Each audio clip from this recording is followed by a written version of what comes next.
Algonquin today with Dr. Laura Morlock, PhD and Professor of Human Rights and Religious Diversity, in what is actually where she grew up.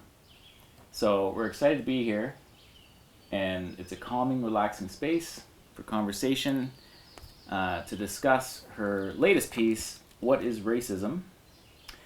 And it's been read tens of thousands of times and is now being translated into French and Spanish. Is that correct? That's correct. Amazing. So in this article, you wrote your piece specifically to white people. In fact, I think you started, Dear White People. Why did you feel that was important and not just write a general message to everyone? Well, I think because there are parts of the conversation that are missing for white people specifically, and that I think, like most people, I found my social media feed in the last few weeks to be full of conversations around race and race relations and tensions and injustice. But I noticed that a key part was missing from that conversation, and the experience of white people is categorically different in North America than it is for Black, Indigenous, or people of color. And so I thought, as a white individual, it was important to share a message to other white people specifically, because our experience is particular. Okay, in this piece you wrote, you might be white if you think racism or being racist means you think your race is better than anyone else's. What did you mean by that? Okay, so as you mentioned, we're here in the Algonquin region where I grew up, and it's not the same, but I often say to Americans that growing up in Northern Ontario is sort of like growing up in the American South. Obviously very different histories, very different structures, very different accents, but that is sort of the analogy of if you grew up in a small, rural, mostly white area. Now here, the more minoritized community is the Indigenous community, the very, very small Black population in Northern Ontario. In this particular area right now, for example, in South Algonquin, there is a white woman who is offering courses and workshops and seminars and services using traditional Indigenous healing rituals, drumming rituals, and she's gone so far as to actually make dream catchers and sell them at the local artisans fair. Now, a friend of my mother's, who is herself a survivor of residential schools and is Indigenous, is furious about this. And, someone can ask, but why? This white woman is doing this to honor Indigenous practices. If you were to ask her, she would say, oh, I don't have negative feelings about Indigenous people at all. I have a very positive outlook about them. I don't think that I am better than they are. I don't think that my race is superior than they are. So why would Indigenous people be so angry and offended that a white person is using their practices and traditions in this way? Interesting. Well, you say that racism is so much more than believing in white supremacy, and that to understand it, you have to understand race. So yes. What is race? What is race?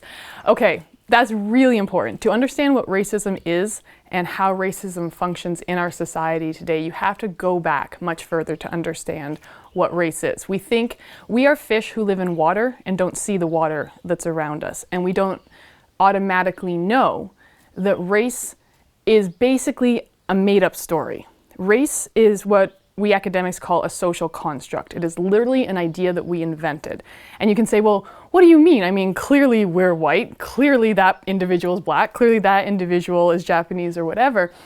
But the thing is that it's not that people didn't used to know that other people had different skin colors. It's that they had different ways of dividing themselves. And the concept of race came about as Europe started to expand and create empires and colonize other nations.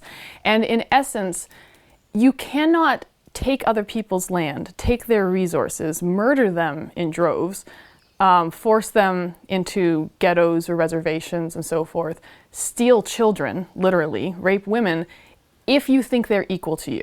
It doesn't work. It creates too much cognitive dissonance. So you have to have a justification for why you can take somebody else's something, their home, their land.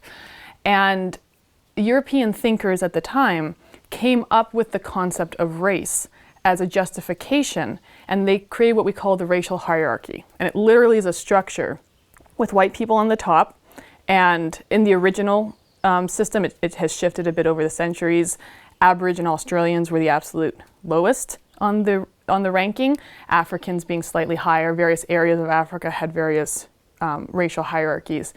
They created this structure as their way of understanding the world that they were increasingly encountering. And every time they encountered a new country, a new nation, a new group of people, they would plug them in somewhere on this racial hierarchy using a measuring stick where European white Protestantism was the height of, it is the measuring stick. And so the more you are like white people, Northern European white people, and Protestantism, the more advanced you are. And the less you are like that, the least, the lower ranking you get.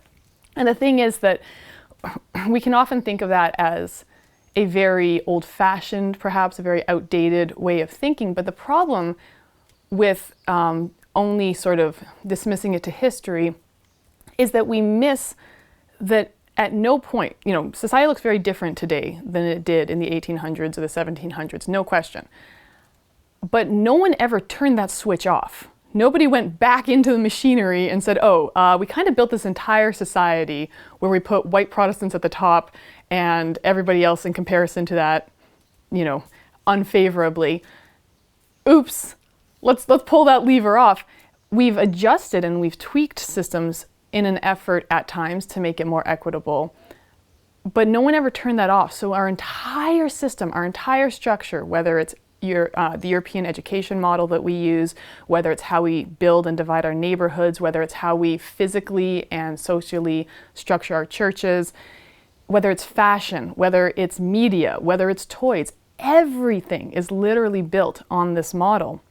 And the model's not even that old in terms of law. I mean, in Canada alone, up well into the 1930s, there were laws that supported the racial hierarchy. And so white Protestants and Anglo-Saxons were legally the top of the dog pile.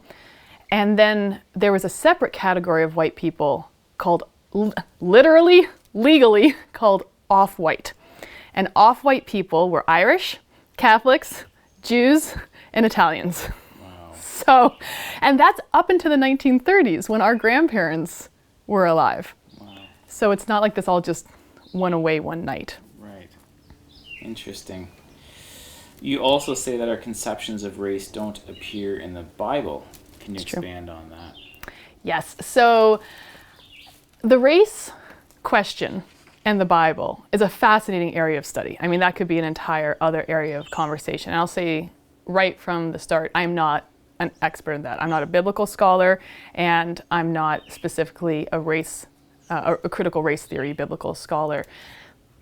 But there are a lot of people working in those fields trying to draw attention to the fact that, back up a little further, that racial hierarchy that I was just discussing was literally created by Protestants. Like, it was created by the white people in power in Europe at the time, at the helm of the British Empire and the French Empire. I mean, France was Catholic, but it was the Protestant ideal.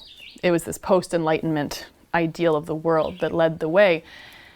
So that is when a lot of our current conceptions of theology in the Bible really got birthed. And most things are built on those building blocks. And the thing, whether you're talking about biblical scholarship or any of our systems or structures of our society that were built on this concept of racial hierarchy, is that it's like if you garden. If you plant a garden on a weed bed, no matter what beautiful plants you put in that garden, no matter how healthy and hardy your vegetables are or lush your rose bushes are, if you don't actively do something to root out those weeds, they will just keep coming back every year alongside your beautiful roses. Racial theory is very much like that. So when they came up with the racial hierarchy in order to justify, well, I mean colonization, but in order to justify empire, in order to justify enslavement of an entire continent of people, in order to justify genocide, they had to have a reason for this. And most of the people involved would describe themselves as Christian. And as a result, they're taking these ideas that they're working through, trying to make understanding of the world that they're encountering. And these are not evil people. Like, this is not that this is a massive group of monsters. These are just everyday people trying to make sense of the world around them. But the lens that they're using to understand the world, perhaps not surprisingly, puts them at the top of that world. And they're the ones holding the power. They're the ones holding the guns. So they get to decide what happens. They take all those ideas and read them into the Bible that they have. And so in the Bible itself, the word race, as we use it, does not show up. It refers to races of man and so forth, but it means it differently. It means in terms of nations more. And again, it's not that they didn't know that people had different colored skin. I mean, the ancient Near East was an incredibly cosmopolitan, diverse region. I mean, Jesus' Jerusalem is much more like our Toronto. Incredibly multicultural, incredibly diverse. Many different people from all across the, at that time, known world living together.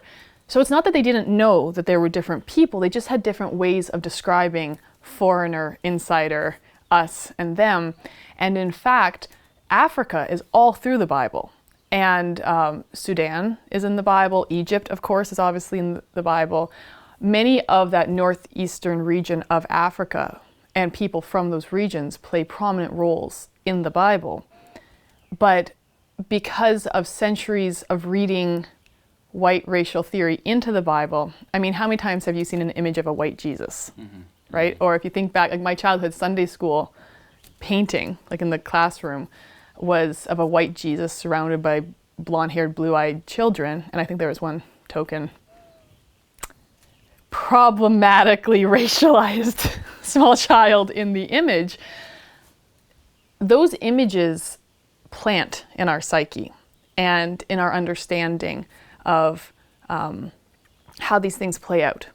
So, for example, when my oldest daughter Lily was born, a friend gave her a can't remember the company, but like Tinker Toys, like little figurines, a manger set for Christmas. And it was racially diverse, but Jesus had blonde hair and blue eyes in the little manger. And it's like, oh! And you start thinking, well, why? Why do we present Jesus as white?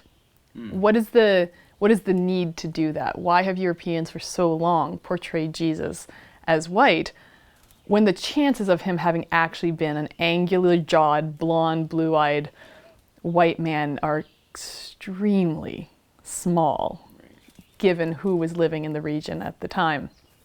Yet why is it political to make Jesus brown? Why is it political to make Jesus black? And why is it political to read into the Bible Africa? It's because we have so many years of equating unconsciously European ideals of beauty and purity and goodness. And it's very uncomfortable for a lot of people to then start to reimagine the Bible as mostly talking about brown and black people. Wow. Interesting. So what was the purpose of inventing this complex racial hierarchy? It was really simple and straightforward: to advantage white people. I mean, that might sound extreme, but it's really not. It's not even a disputed historical fact. It's not something that, radical left historians think. It's like, no, it's an accepted fact among historians that, it's accepted in the same category that we live on a round earth and we did in fact land on the moon. So take it as you will. People dispute everything. But the idea was simply to ensure that white people could play the role that they believed God had ordained them to play. The White Man's Burden of Rudyard Kipling, the infamous poem. It existed so that white people could not only have the power, but maintain the power. Wow. What role has Christianity played in these sorts of structural racisms? Unfortunately, a lot. I mean, I was mentioning earlier about European Protestants. And the reality is that our racial hierarchical structure that we have exists because of white Christians. And even if you think about the concepts of Christianity itself, whether you associate this negatively or positively, when people talk about church or Christians, the image that comes to mind is often something from, that 90s TV show, Seventh Heaven, sort of that idea of the white suburban family and the pews in church on Sunday. Christianity is ancient.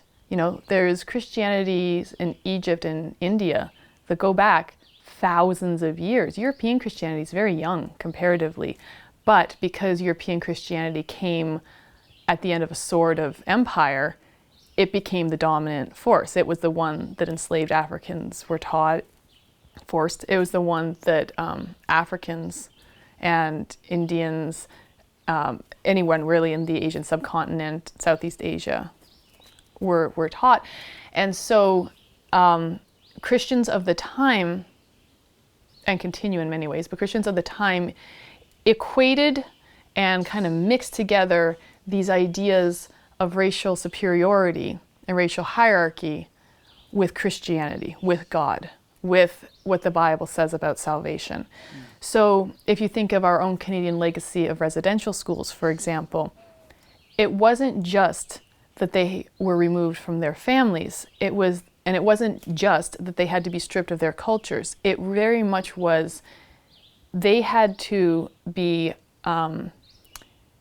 in every way removed from their traditional spiritualities and practices, and they had to be taught Christianity. And I put that in quotation marks because as a Christian, I feel that what they were taught was not necessarily the Christianity that I would avow, but the equations of civilization with Christianity were like this, that to be civilized was to be Christian, specifically Protestant. To be enlightened was to be Christian. And again, when I say Christian, I mean specifically this European model. They were not teaching Coptic Orthodox Christianity. So for an Indigenous child, it wasn't enough for them to be stripped of their language. It wasn't enough for them to be stripped from a traditional way of life. It wasn't enough for them to be cut off from their families.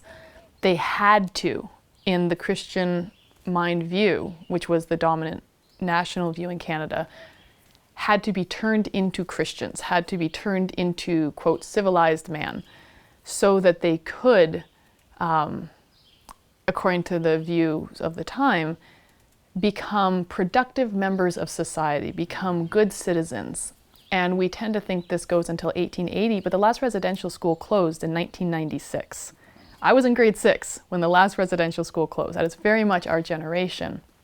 So Christianity, unfortunately, has a great deal of blood on its hands in terms both of colonization, like the actual colonizing of nations was done very much in the name of Christian nations, so-called Christian nations. Removal of people from their homes, whether you're talking about enslaving Africans or Indigenous Canadians sent to residential schools, was done in the name of Christianity. And then today, these legacies of racism run extremely deep in North American Christianity. Martin Luther King Jr., now granted this was several years ago, but Martin Luther King Jr. said that the most segregated moment in America is Sunday morning for church. Wow. And that even people who worked hand in hand on the civil rights movement went their separate ways when it came to church, had their different lives when it came to church. And when you think about the migrant crisis at the American southern border, for example, I mean, we won't get into that, but there's all kinds of racial over and undertones around panic about the migrants and the asylum seekers who are coming. A lot of the same people who are creating militias or creating or electing officials to have no tolerance policies, separating children from their parents, are white Christians who also send the youth from their church to those same countries every summer on missions trips. And they don't see the irony in that juxtaposition. Wow. You go into some more subtle forms of racism, looking beyond the white hoods. Yeah. Yeah. You give some examples, and I'd like to go over them with you. The first one is, I don't see color. But since you've just explained that race is something we invented, wouldn't not seeing color be a way to push back against that? So something I should add to that we invented race, which we absolutely did, is that it's important to remember that because we invented it doesn't mean it's not real. So, for example, I always use the example of money. Money is an idea. There's no actual value in money. Like, we can't eat it. It doesn't keep us warm. And most of our money in our economy never physically exists. It remains digital. And yet we all know that money has a very real effect on our everyday lives and possibilities for our families and so forth. And we're all experiencing that now more than ever with the realities of economic fallout from COVID. That said, when well-meaning white people say, I don't see color, they mean that in a positive way. I judge you as a person. And I see where you're coming from when you say, but isn't that a way to push back against these ideas of race? Isn't that a way to further? And in a sense, it comes from a place that was like that. I mean, that compared to segregation, yes, generally a positive outlook. But the problem is that white people tend to believe that not being racist is enough. White people tend to believe that not being racist means that you don't think your race is superior to somebody else's. That's what racism is. I am racist if I believe that my white race is superior to your race. And if I don't think that, then I'm not racist. Missing all these subtle ways that racism exists and functions in our society. And as I said, that switch was never turned off. So when someone says, I don't see color, they are exercising a privilege that they have as a white person not to see color.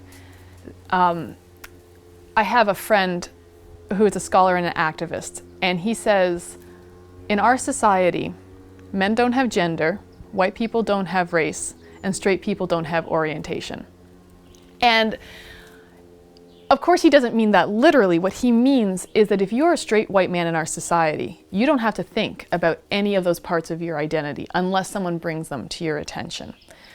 But if you are someone who is racialized in our society, you don't have the option of not seeing color. Color is held up to your face every day in multiple ways, reminding you that you're not white, reminding you that you don't measure up to that measuring stick. But again, it's not as overt as it once was, but that doesn't mean that it ever really went away.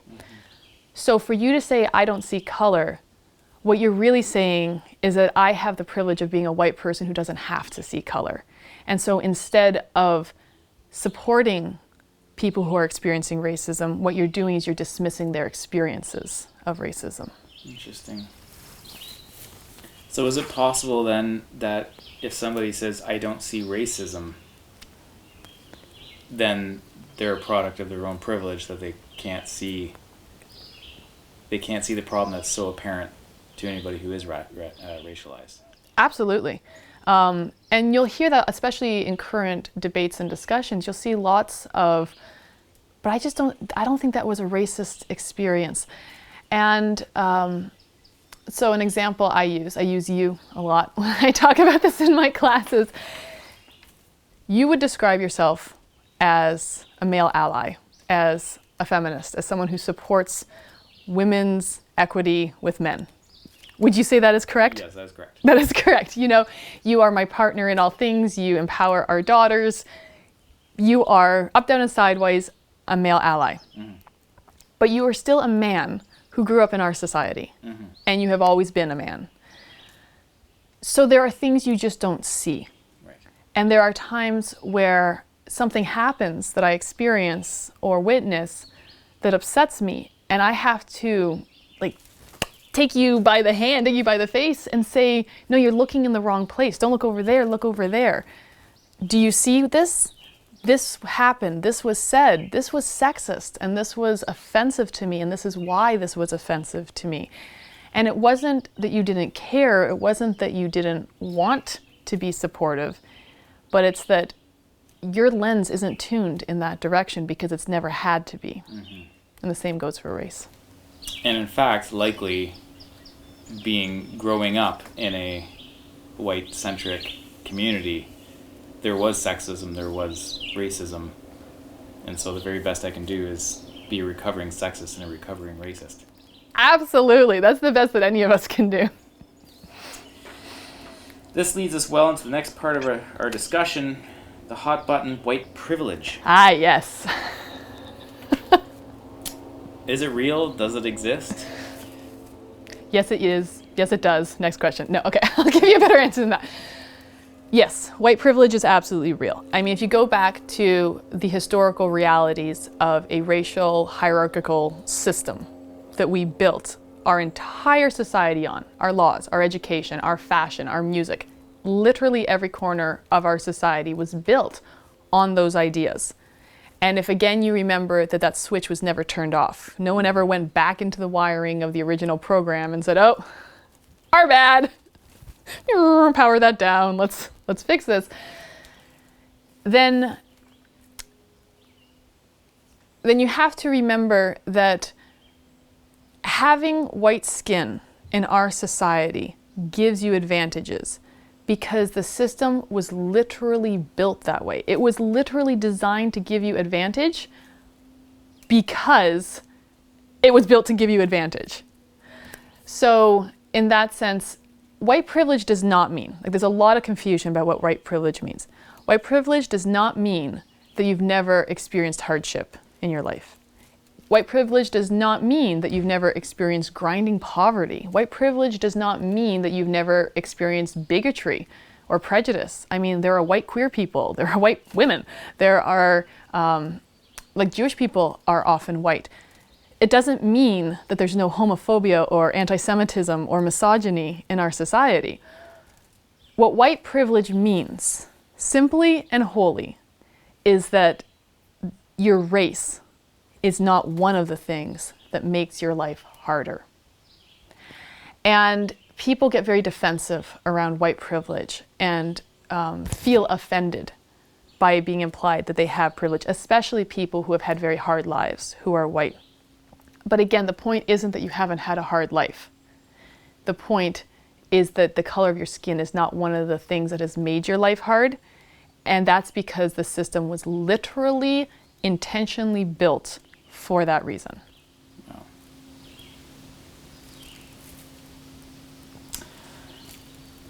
You use the story in your article of a drug lord in your piece to explain this. Explain this. Okay, yes. So imagine you're the child of a drug lord. Mm-hmm. And you don't know this, mm-hmm. but your family is extremely wealthy. And your father dotes on you, sends you to the best schools, gets you the best tutors, sends you to extracurricular programs that just give you incredible skills and whatnot in life. You grow up, you're a very kind-hearted individual, you're very tuned towards the need of the world around you, and you have a special tender spot in your heart for impoverished people and impoverished communities. And so you spend a great deal of your time and power and money supporting these communities and actively working to improve the situations of people who are impoverished.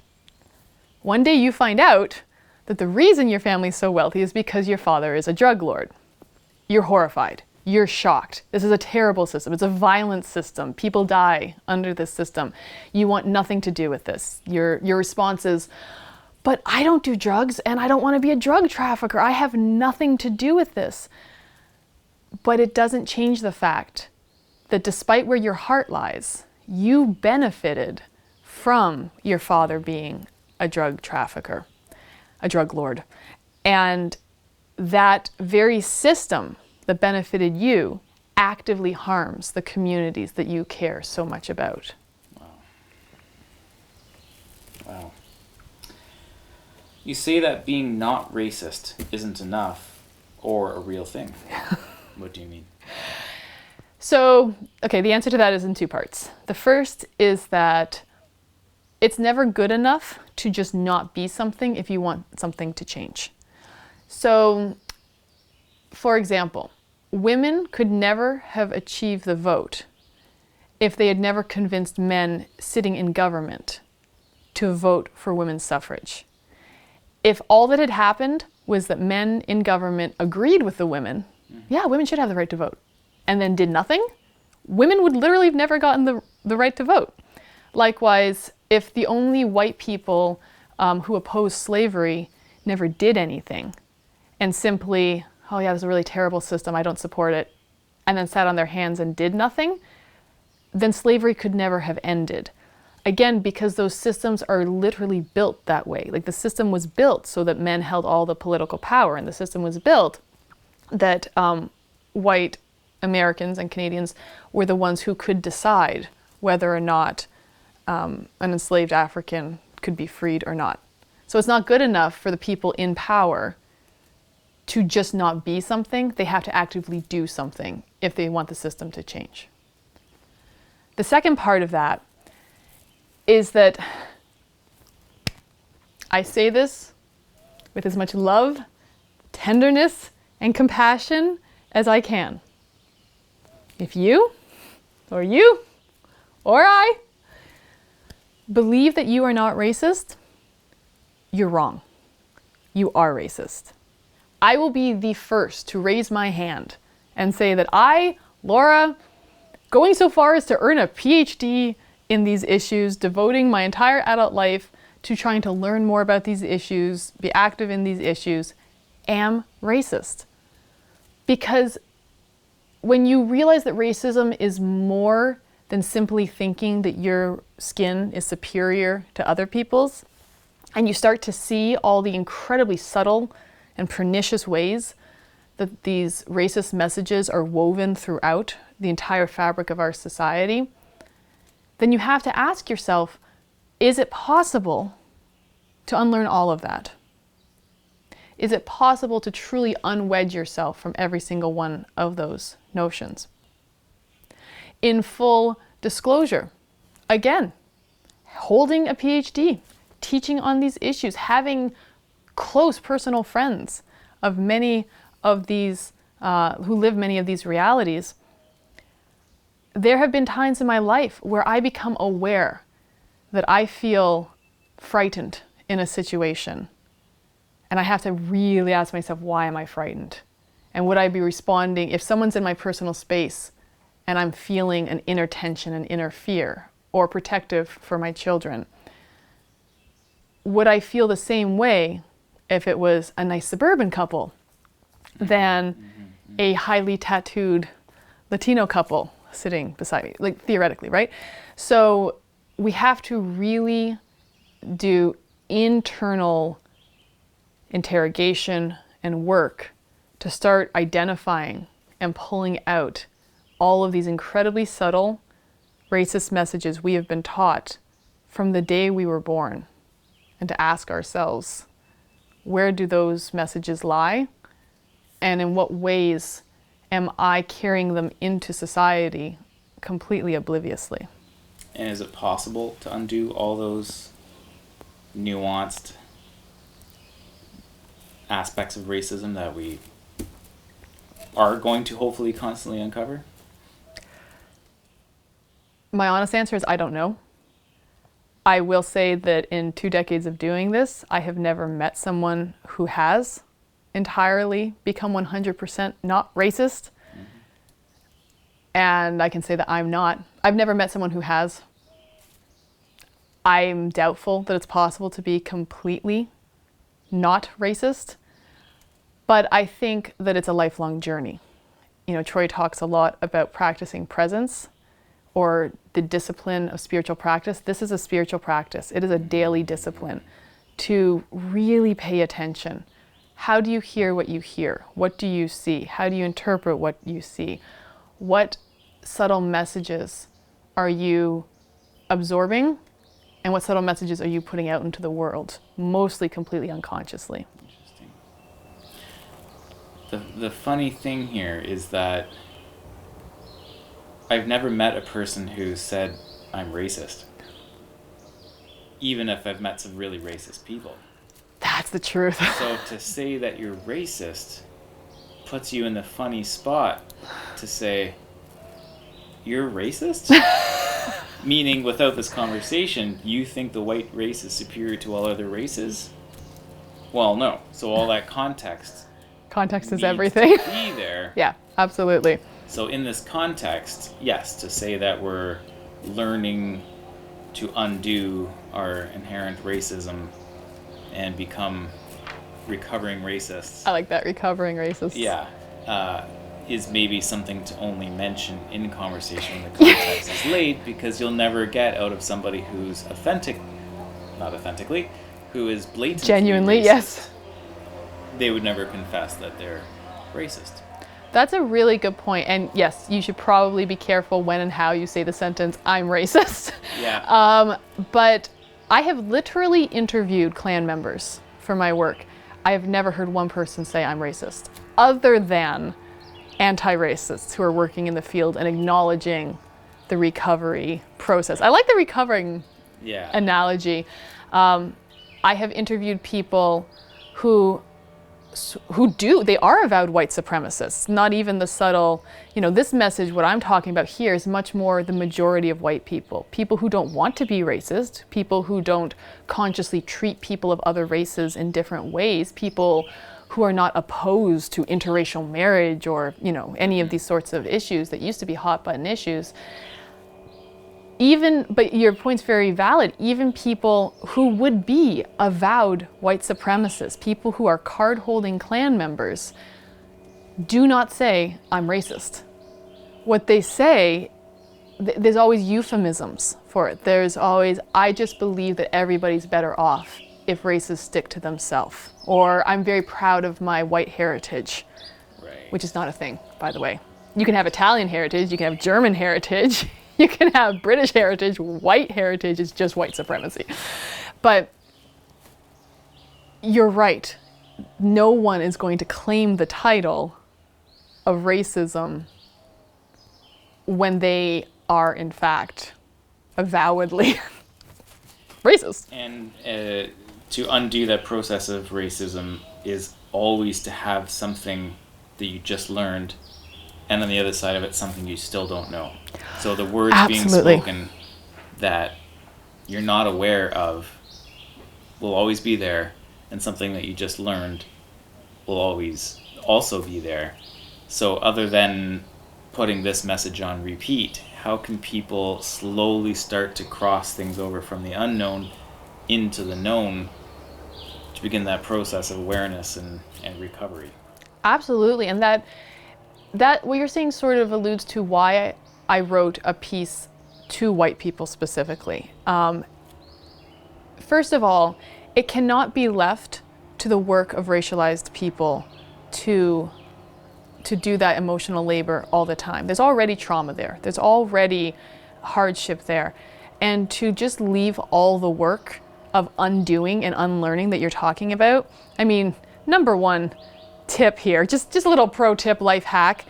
If you're someone who wants to take further steps down this road, if you're a white person, I'm speaking to white people, who wants to take further steps down this road, do not ask your racialized friends. If they want to share their experience with you, by all means listen and support. But don't put that work onto them. There are literally thousands of documentaries and books and TED Talks and podcasts and articles written by Black, Indigenous, and people of color to do that educating work for you. There are a lot of articles recently of people talking about how exhausted they are by all the sympathy texts they're getting from their white friends right now. And they're saying, I don't have that emotional capacity right now, that there's enough going on, don't put that on me. And another part of that is the reason we need to be having a conversation, white people to white people, is because we learn about, not learn racism, but learn about racism differently than racialized individuals do. We learn about it in school. We learn about it in social awareness classes. We learn about it in blogs. Racialized people learn about it before they have words to give it to, on the playground. You know, Wow. a Japanese Canadian friend of mine talked about growing up, and when she was very little, she remembers being at a little playground, and there were two other white children there who wouldn't play with her because she was, quote, dirty, because she had black hair and browner skin. And so and she didn't have words for that. Like she knew that it hurt, and she knew that there was something not right about the exchange, but she was too little to have those sorts of words. Or when Black people talk about their experience, or Indigenous in Canada experience, their experiences of what it felt like as small children when the police stopped their parents in the car. That's a different experience than we have. So in my article, I sort of tongue-in-cheek talk about, you remember Jeff Foxworthy? Yeah, and you know, he had that bit, you might be a redneck if, and mine's you might be white if. You might be white if you learn about race in school. You might be white if your parents never had the talk with you. You might be white if you think the talk is about sex, when really it's about Black parents teaching their children how to protect themselves in public spaces, how to come across as non-threatening. These are things that white children never learn. So if we are going to work on recovery, I love that analogy, if we are going to work on unlearning, because it is a process of constantly unlearning, then we need to start by listening. And we need to start by being aware that other people's experiences who look different than we do in public spaces are treated differently in public spaces, though often in very subtle ways, that they're aware of but we're oblivious to. So would it be so far as to say that if you don't understand racism, is actually a statement of acknowledgement to say that you're on step one of being racist and acknowledging your own racism? Yeah, I like that. It's better than saying I'm not racist or I don't see color. It's much better to say I don't understand. It's a lot to understand. And at that point, then the uncovering process is huge. So the job is actually probably more to listen, to learn.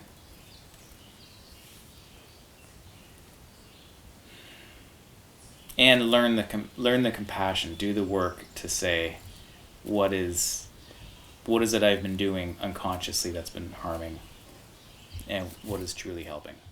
That is so important, and there's no point, there's no destination that you will arrive to at the end of the black and white checkerboard where you will arrive at not racist. I won the prize, I'm there, journey's over. It is a lifelong journey, and at the end of our lives, we won't have learned it all. And it's constantly shifting and changing, and the conversations are constantly shifting and changing.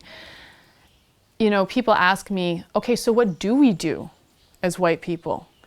You know, all right, so it's not enough to do nothing, but I'm also going to make mistakes if I say something. I've heard that from so many people. I've had people reach out to me and talk about like, well, I'm afraid of using the wrong words. I'm afraid of saying the wrong thing. I'm afraid of causing more harm.